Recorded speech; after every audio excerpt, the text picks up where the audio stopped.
फिर परमेश्वर ने नूह और उसके पुत्रों को आशीष दी और उनसे कहा कि फूलो फलो और बढ़ो और पृथ्वी में भर जाओ, और तुम्हारा डर और भय पृथ्वी के सब पशुओं और आकाश के सब पक्षियों और भूमि पर के सब रेंगने वाले जंतुओं और समुद्र की सब मछलियों पर बना रहेगा।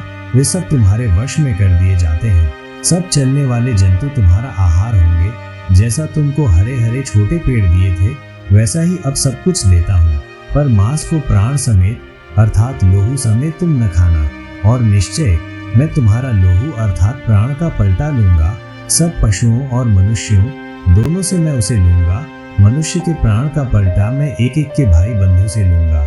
जो कोई मनुष्य का लोहू बहाएगा, उसका लोहू मनुष्य ही से बहाया जाएगा, क्योंकि परमेश्वर ने मनुष्य को अपने ही स्वरूप के अनुसार बनाया है। और तुम तो फूलो फलो और बढ़ो और पृथ्वी में बहुत बच्चे जन्मा के उसमें भर जाओ। फिर परमेश्वर ने नूह और उसके पुत्रों से कहा, सुनो, मैं तुम्हारे साथ और तुम्हारे पश्चात जो तुम्हारा वंश होगा उसके साथ भी वाचा बांधता हूँ, और सब जीवित प्राणियों से भी जो तुम्हारे संग है, क्या पक्षी, क्या घरेलू पशु, क्या पृथ्वी के सब बनेले पशु, पृथ्वी के जितने जीव जंतु जहाज से निकले हैं, सबके साथ भी मेरी ये वाचा बंधती है। और मैं तुम्हारे साथ अपनी इस वाचा को पूरा करूंगा कि सब प्राणी फिर जल प्रलय से नाश न होगा, और पृथ्वी के नाश करने के लिए फिर जल प्रलय न होंगे, और पृथ्वी के नाश करने के लिए फिर जल प्रलय न होगा। फिर परमेश्वर ने कहा, जो वाचा मैं तुम्हारे साथ और जितने जीवित प्राणी तुम्हारे संग हैं, उन सब के साथ भी युग युग की पीढ़ियों के लिए बांधता हूँ, उसका ये चिन्ह है कि मैंने बादल में अपना धनुष रखा है।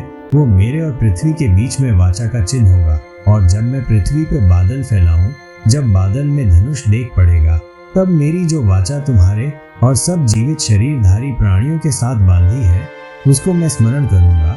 तब ऐसा जल प्रलय फिर न होगा जिससे सब प्राणियों का विनाश हो। बादल में जो धनुष होगा, मैं उसे देख के ये सदा की वाचा स्मरण करूंगा, जो परमेश्वर के और पृथ्वी पर के सब जीवित शरीरधारी प्राणियों के बीच बंधी है। फिर परमेश्वर ने नूह से कहा, जो वाचा मैंने पृथ्वी भर के सब प्राणियों के साथ बांधी है, उसका चिन्ह यही है। नूह के जो पुत्र जहाज में से निकले, वे शेम, हाम और येपेत थे, और हाम तो कनान का पिता हुआ। नूह के 3 पुत्र यही हैं, और इनका वंश सारी पृथ्वी पर फैल गया। और नूह किसानी करने लगा, और उसने दाख की बारी लगाई, और वह दाख मधु पीकर मतवाला हुआ, और अपने तंबू के भीतर नंगा हो गया।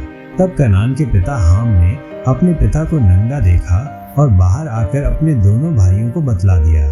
तब शेम और येपेत दोनों ने कपड़ा लेकर अपने कंधों पर रखा, और पीछे की ओर उल्टा चलकर अपने पिता के नंगे तन को ढांप दिया, और वे अपना मुख पीछे किए हुए थे, इसलिए उन्होंने अपने पिता को नंगा न देखा। जब नूह का नशा उतर गया, तब उसने जान लिया कि उसके छोटे पुत्र ने उससे क्या किया है, इसलिए उसने कहा, कनान शापित हो, वो अपने भाई बंधुओं के दासों का दास हो। फिर उसने कहा, शेम का परमेश्वर यहोवा धन्य है, और कनान शेम का दास हो गए।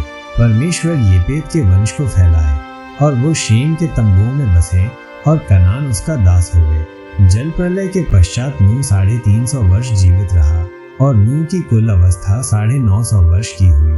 तत्पश्चात वो मर गया।